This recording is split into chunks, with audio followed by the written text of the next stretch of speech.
One's just to pick up one more point on Christian. He said we need to imitate Manchester City, Chelsea and Liverpool. I mean, is that completely unrealistic for Tottenham, though, in terms of strengthening and spending? Look, it depends kind of, in what respect. I think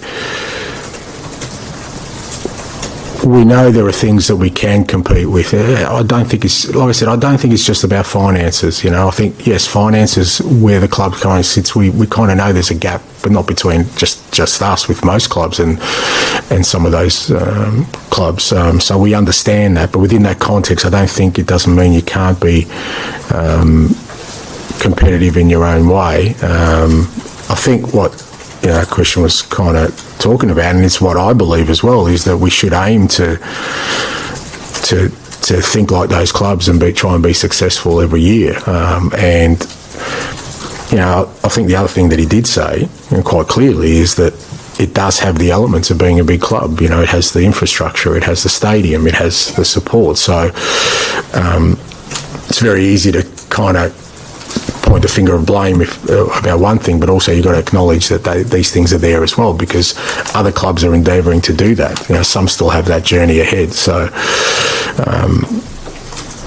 look, it's just the way I kind of think, and I just don't think that it's one thing that will sort of get us to where we want to, and I don't think there's one thing that's stopping us from getting to where we want to. And I'm certainly as ambitious as everyone else is at the football club since I've been here to bring success, and that means taking on and trying to beat the teams that in some respects have extra resources, but we can find different ways of bridging that gap. Yeah, no, it's obviously significant for a couple of reasons. Obviously, when the draw came out, it was the one that was most of interest to me because of, I guess, my history up here. And looking forward to it. It should be a good game, and also, like I said, in the context of sort of where we are in Europe, important game. I think important game for both clubs. Positive result gets you a good way to getting through the knockout stages. So looking forward to it. What kind of game are you expecting tomorrow night? How highly do you rate this current Rangers team? And you know all about the stadium and the atmosphere here. European nights, it arguably goes up even a notch. Yeah, absolutely, and you've seen that this year as well. But yeah, obviously when I was up here, particularly in my first year, I mean, they made the Europa League final, so I got a pretty clear idea of how challenging it is to play them here in front of that crowd and the atmosphere, but at the same time exciting. You're looking forward to big games, and I'm sure the players are as well. And Rangers have had a good couple of domestic results recently, but they've tended to be better in European competition than domestic football this season. What have you made of that difference, and as you say, the results in European competition this season? Yeah, I guess obviously probably the domestic season hasn't gone as in the league anyway, has gone as well as they would have liked. But you can tell there's still the elements there of quality. They're in the cup final on the weekend, and they've done really well in Europe. So I guess for us it's a one-off game, and in one-off games you're always looking at how teams perform when they're at their best, and at their best they've shown they're still a good outfit, and like I said, a good challenge for us. Hi Ange, the atmosphere was referenced there. Is that something you have to warn the players about? You have to fill them in and tell them what to expect, or is it you just expect them, they've handled these kind of occasions before? No, it's part of the experience. I mean, we were at we played Galatasaray last home game, and that was pretty decent atmosphere as well. But again, you want to experience that, and we've got a young team at the moment, and I think the more we can expose them to games like this, I think the better it'll serve us, moving forward. I mean, if we get through to the knockout rounds, they're the kind of games where there's going to be a pretty hot atmosphere, and you've got to be able to handle all that, and also I think look forward to it, because you want to play in big games like that. And you've not had your problems to seek when it comes to injuries these last few weeks, right through the spine of your team. How are you looking ahead of this one tomorrow? Yeah, not much better, to be fair. We obviously with the weekend's fallout, Romero and Van der Ven, we're still sort of getting some clarity around their the prognosis. But both have sort of picked up injuries that'll keep them out again. So that's disappointing for us because obviously we're pretty thin on numbers. But we've had to deal with that for quite a while now, and everyone else from the weekend got through okay, and Bentoncourt's obviously available, who's been suspended, so at least we get him back. I think there was a report in Argentina today that's to say that Romero could be facing up to 6 weeks on the sidelines after what happened on Sunday. Are you able to clarify that? We at the moment, I mean, it's we're still sort of getting more information on both the guys, and I wouldn't put any timeline on it yet. In terms of the positions of those players, the two centre-halves, Bentancur being out, your goalkeeper as well, how frustrating is it, how difficult is it for you to deal with when it's the spine of your team, if you like? Yeah, it's challenging. I mean, we've obviously also got Ben Davies out, who was played a big part for us while the other two have been out. So it's no secret we're thin on numbers. We're both squad wise and position wise. But it is what it is. We can't change that. We've got some big games coming up starting tomorrow, and we'll have to deal with it with what we've got. And I'm still very confident we'll be able to get the job done with the players at our disposal. And just going back to Ibrox, what were your memories here managing when you were the Celtic boss, and what kind of reception are you expecting tomorrow? I think what kind of reception I'll get. I loved it. It was different experiences, mixed. I think the first one we were here, we lost, and then next one when we only had sort of 500 or 600 in the building, we won, and that was pretty special. But it's I've enjoyed all the games against Rangers, all the derbies. They're big games here in Scotland, obviously, and usually very significant games. So they're either title deciders or cup knockouts.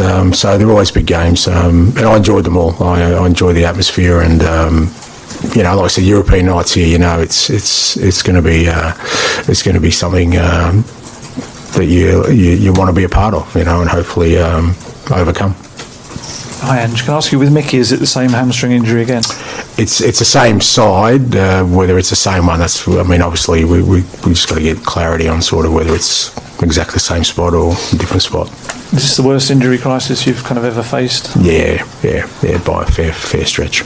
I mean, when you've had this 2 seasons in a row as well, I mean, do you just see it as bad luck, or do you have to look at all the possible factors? No, I never think it's just bad luck.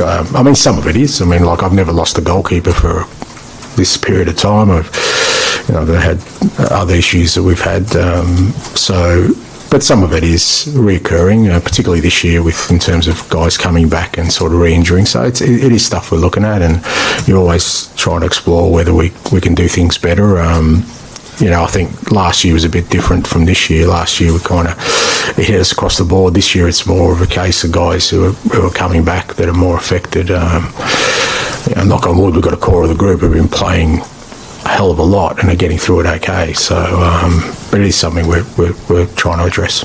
After he came off, Romero did an interview where he's backed you as well, which is one side of it, but the other part is he seemed to kind of be asking the hierarchy of the club to kind of look at themselves maybe. What did you make of the comment? Yeah, look, I think in the context of the day, Christian was really disappointed, obviously. More than disappointed in the fact that he works hard to get back, and it was a big game for us. He knew that, and for him to have to go off and then watch the team sort of have to feel the pain of another defeat in the manner it happened. He was obviously very emotional. He's a leader in the club. He hasn't been able to help us, and I think it was his way of trying to, as a leader, to help us and the group in saying that we're going through a tough time, but he believes in what we're doing. And then, the other part of it probably, he went about it sort of the wrong way in terms of, I think he's passionate about having success at the club, and I think, the way he probably expressed it was not the right way, particularly in a public sense, because I don't feel, and certainly not my belief, that, our kind of challenges at the moment are because of one thing or one person. I don't believe that. I never have believed that. I think, whatever we need to do, we have the power to do that, but it'll only happen if we kind of, stay united as a group, particularly through difficult times, get through on the other side, and I really believe if you can do that, you come out stronger. And like I said, Christian, he realises what he said. A lot of what he said was good. Some of what he said wasn't right and shouldn't be done in the public. I also believe that these things, we deal with them, within our own sort of four walls, because there's always issues and that we need to deal with. And the same way I wouldn't publicly criticise a player or anyone else, I don't think we should be doing that in the public sense. And on that note, it's quite rare to hear a player speak like that, and you've just expressed how you feel about it. Will there be any repercussions for Christian as a result?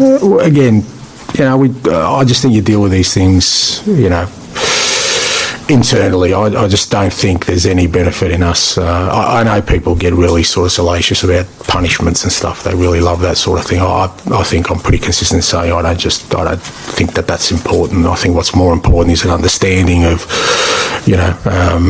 how we should deal with these things and deal with them better. And I've already spoken to Christian about it, and he's, like I said, he's apologised for the fact that the way he said it, particularly in the public sense, wasn't the right way to go about things.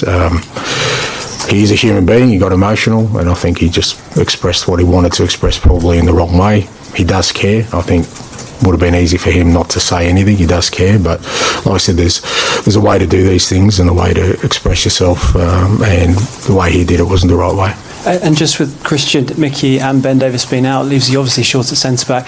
Archie came on, or moved into centre-back against Bournemouth. Is that the obvious solution, or is there a chance that Yves Bissouma could move into centre-back at this point? You have to get creative in that area? Well, I have to get creative, No, look, I think Archie's probably the one for us at the moment that we need to sort of try and get to fill in there. He's done sort of right back, left back for us. He's had to play at centre back a little bit this year. He did during the pre-season. So we'll obviously, with him and Radu, they're the two main sort of defenders. But we've still got sort of 5 or 6 games to navigate, so like I said, we may have to get creative at some point, and deal with it in a different way. Matt, last one, please. And if I could just have two. One's just to pick up, thank you. And on the game and the atmosphere, do you relish walking into the Bear Pit? Do you like it? In a way, does it bring out more of you, does it? Yeah, I mean, I don't know if it brings out more of me. I mean, I'm like anyone else. I like a bit of love every now and then, mate. So, but I do enjoy that. I always kind of reflect, and it's we've all lived it. Is that once you experience football in empty stadiums, you realise how meaningless it is. It is. I felt through that whole period, COVID period, it was meaningless. I would win games, or it just so, as much as you go, it could be hostile tomorrow, but that's what we love about the game. That's what brings it to life. Ultimately, it is a game that evokes passions and emotions, and sometimes that's not always positive, and like I said, like every human being, you'd love it to be positive, but it's not going to happen. But you definitely want that as opposed to sort of just playing a game in somewhere sterile where you don't have that.